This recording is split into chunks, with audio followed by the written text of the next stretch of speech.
नमस्कार। अब हम लोग मोटर यानों का रजिस्ट्रीकरण के बारे में कुछ जानेंगे।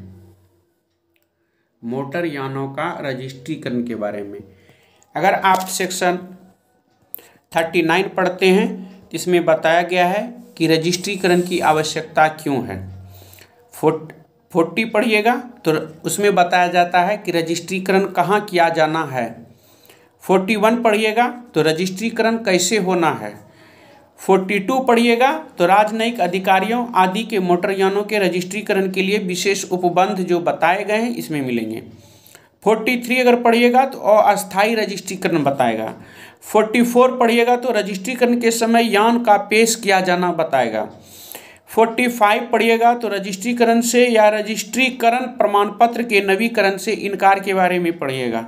46 पढ़िएगा तो रजिस्ट्रीकरण की भारत में प्रभावशीलता के बारे में आप पढ़िएगा। 47 पढ़िएगा तो दूसरे राज्यों को लिए जाने पर नए रजिस्ट्रीकरण चिन्ह दिया जाना उसके बारे में आप पढ़िएगा। ये सब सेक्शन है मोटरयान अधिनियम का जो सेक्शन है उसके बारे में हम लोग बात कर रहे हैं। 48 अगर पढ़ते हैं तो आक्षेप न होने का प्रमाण पत्र आपके बारे में पढ़िएगा। नो ऑब्जेक्शन सर्टिफिकेट जिसको कहते हैं। नो ऑब्जेक्शन सर्टिफिकेट का हिंदी होता है आक्षेप न होने का प्रमाण पत्र। 49 निवास स्थान या कारोबार के स्थान का परिवर्तन के बारे में जानकारी मिलेगी। 50 अगर पढ़िएगा तो स्वामित्व का अंतरण पढ़िएगा। और 51 पढ़िएगा तो अवक्रय करार आदि के अधीन मोटरयान के बारे में विशेष उपबंध के बारे में जानकारी प्राप्त होगी। उसके बाद अगर आप 42 पढ़िएगा तो 52 पढ़िएगा 40 हम बोल देते 52 पढ़िएगा तो मोटरयान में परिवर्तन कैसे किया जाता है वो पढ़ाया जाएगा या सीखते हैं हम लोग जानेंगे। 53 में आपका रजिस्ट्रीकर्ता का निलंबन के बारे में पढ़ाया जाएगा। और अगर मान लीजिए आप 44 तो उसमें 53 के जो अधीन हैं निलंबित रजिस्ट्रीकरण के रद्द किया जाने के बारे में पढ़िएगा। 55 रजिस्ट्रीकरण का रद्द किया जाना है। 56 परिवहन यानों के ठीक हालत में होने का प्रमाण पत्र के बारे में बताता है। 56(7) में अगर पढ़िएगा तो उसमें अपील के बारे में बताया जाता है। 58 में परिवहन यानों के बारे में विशेष उपबंध के बारे में जानकारी मिलेगी। 59 में मोटरयान की आयु सीमा नियत करने की शक्ति। 60 में केंद्र सरकार के यानों का रजिस्ट्रीकरण। 61 में अध्याय का ट्रेलरों को लागू होना।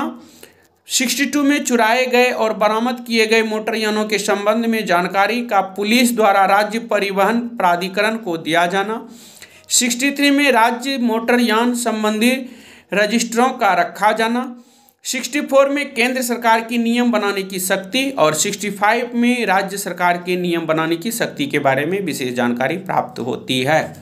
ये मोटरयान अधिनियम 1988 के बारे में हम लोग बात कर रहे हैं।